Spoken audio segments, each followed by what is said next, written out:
नारियल से रस्सी बनाकर लोग कैसे कमा रहे हैं लाखों रुपए। क्या आप जानते हैं आखिर नारियल से रस्सी कैसे बनती है? नारियल की रस्सी की डिमांड इतनी ज्यादा होती है कि रोजाना 20 से 30 ट्रक रस्सी को बनाना पड़ता है।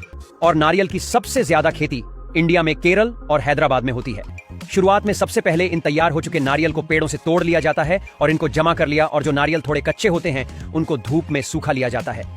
बाद में इन नारियलों के छिलके को कुछ इस तरीके से अलग कर लिया जाता है। यह है कोकोनट डीहस्कर मशीन। देखिए कैसे जब नारियल को इस मशीन में डाला जाता है तो यह मशीन इस नारियल के आउटर सेल को एकदम आसानी से रिमूव करके अलग कर देती है, और बिना छिलके वाला नारियल भी अलग जमा हो जाता है, जिसे बाद में मार्केट में बेच दिया जाएगा। लेकिन जिस नारियल के छिलके को हम और आप कचरा समझकर फेंक देते हैं, उसी से यह लोग रस्सी बनाकर लाखों रुपए कमा रहे हैं। तो अब बात करते हैं रस्सी बनाने की प्रक्रिया के बारे में।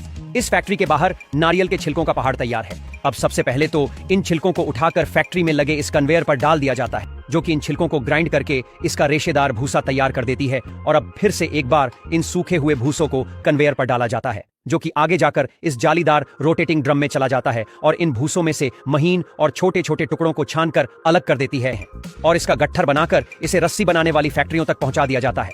और अब यहाँ पर सबसे पहले इन रेशेदार भूसों को इस मशीन में डाल दिया जाता है, और यह घूमती हुई मशीन इस पतले रेशे को आपस में लपेटती रहती है, जो कि इस रेशेदार भूसे को धीरे धीरे खींचकर अंदर आपस में गूंथकर बाहर निकलती जाती है, जिससे एक मजबूत रस्सी तैयार हो जाती है। और अब अंत में इन रस्सी को अलग अलग क्वांटिटी के हिसाब से लपेटकर उसका गुच्छा तैयार कर लिया जाता है।